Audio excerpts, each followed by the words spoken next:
Good morning বন্ধুরা, আবার তোমাদের সামনে একটা নতুন ব্লগ নিয়ে হাজির হলাম। আশা করি তোমরা সকলে ভালো আছো আর আমরা ভালোই আছি। তো সকালে সমস্ত কাজকর্ম আমার করা কমপ্লিট করে চলে এলাম রান্না করতে।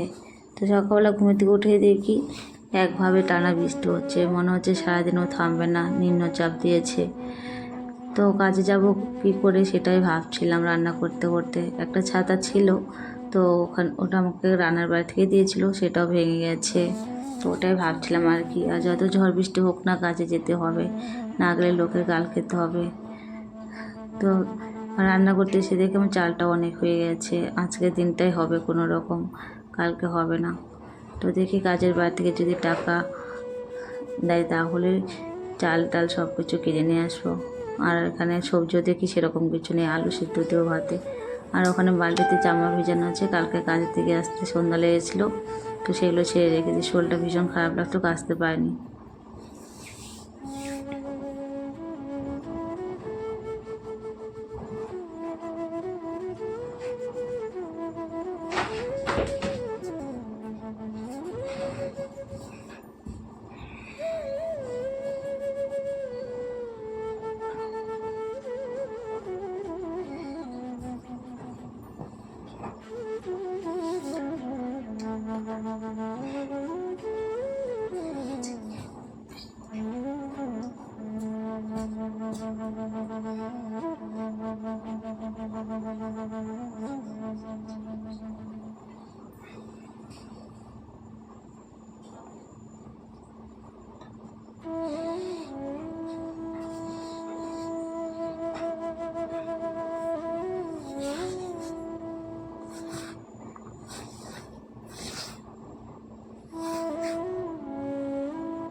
আমার রান্না বান্না হয়ে গেছে।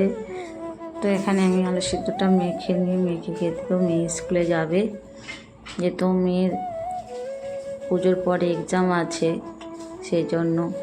তো এক্সামের আগে ম্যামরা বলে দেয় কোন চ্যাপ্টার থেকে পরীক্ষা হবে, তো সেই জন্য মেয়ে স্কুলে যাবে। বৃষ্টি হচ্ছে, তো মেয়েটারও যেতে অনেক কষ্ট হবে, ভিজে যাবে। তো যখন বৃষ্টিটা একটু থামবে তখনই মেয়েকে পাঠাবে স্কুলে। তার তেলটাও দেখি শেষ হয়ে গেছে, তেলটাও আনতে হবে। তো বন্ধুরা, আমার ভিডিওটা যদি ভালো লাগে তোমরা অবশ্যই লাইক কমেন্ট শেয়ার করো আর আমাকে একটু সাপোর্ট করো প্লিজ। আর আমার নেক্সট ব্লগটি দেখার জন্য তোমাদের অনুরোধ রইল। আর তোমরা ভালো থেকো, সুস্থ থেকো, আর তোমাদের বাড়ির সবার খেয়াল রেখো। তো আমরা এখন খেয়ে দিয়ে বেরোবো কাজে, আর মেয়ে যাবে স্কুলে।